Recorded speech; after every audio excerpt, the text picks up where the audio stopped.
যে আজকে কেক আনবি না, আমি কাটবো না, আমি কিন্তু কেক কাটবো না। ও একবার বানিয়েছিল, সেইবার গুলো আলাদা কথা, কিন্তু এইবার আমাকে বলে দিল, এইবার আমি টোটালি বলেছি আমি কেক কাটবো না, আমার জন্য কেক ফেক আনলে কিন্তু আমি চড়াবো ওকে। দুপুরবেলায় কথা হয়েছে, কিন্তু বিশ্বাস করো তোমরা একটু বদমাইশি করলে, তাহলে আমিও জানতাম যে দীপ কোথায় গো, বলছি কেন, বলছে ওর সঙ্গে আমার দরকার আছে। হ্যাঁ আমি বলছি কি দরকার, আমি আমার ভয় পেয়ে গেছি। এমন করে মানে আমি নিজে ভয় পেয়ে দেখো আমার আমার মায়ের প্রথম এই ক্রিম কেক কাটা। যদি তোমার ইচ্ছা হয় তাহলে পেটে ঢুকায় নাও।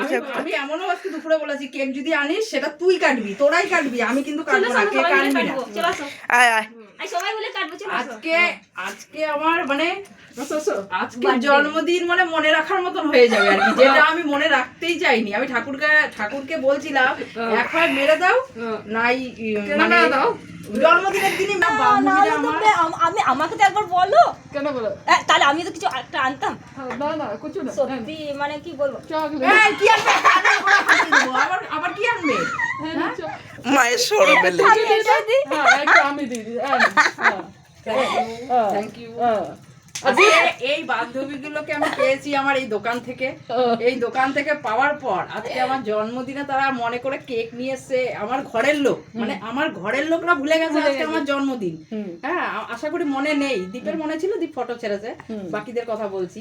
গুড়িয়া মনে করে তড়িঘড়ি করে কেক নিয়ে এসছে, এটা আমার জীবনে যে কত বড় পাওয়া। আর আমি তোমাদের কতটা ভালোবাসি আমি জানি না,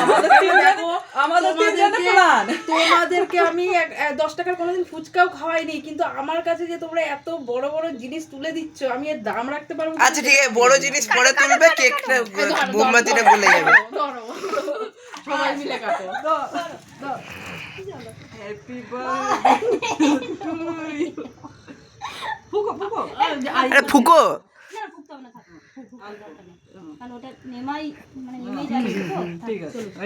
লাইফটা উন্নতি হোক, যাতে না নিমে। চট্ট না দীপ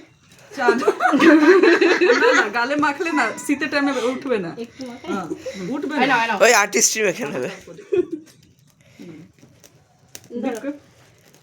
দীপকে তো ভুলে গেছি আমরা বান্ধবীগুলো পেয়ে। ওকে দিয়ে কম যাবে, দে বাবু এটা তোর সন্ধানটিকে দিলাম, সব তোলা হয়ে যায়।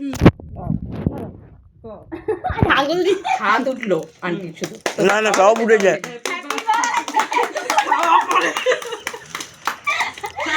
মানে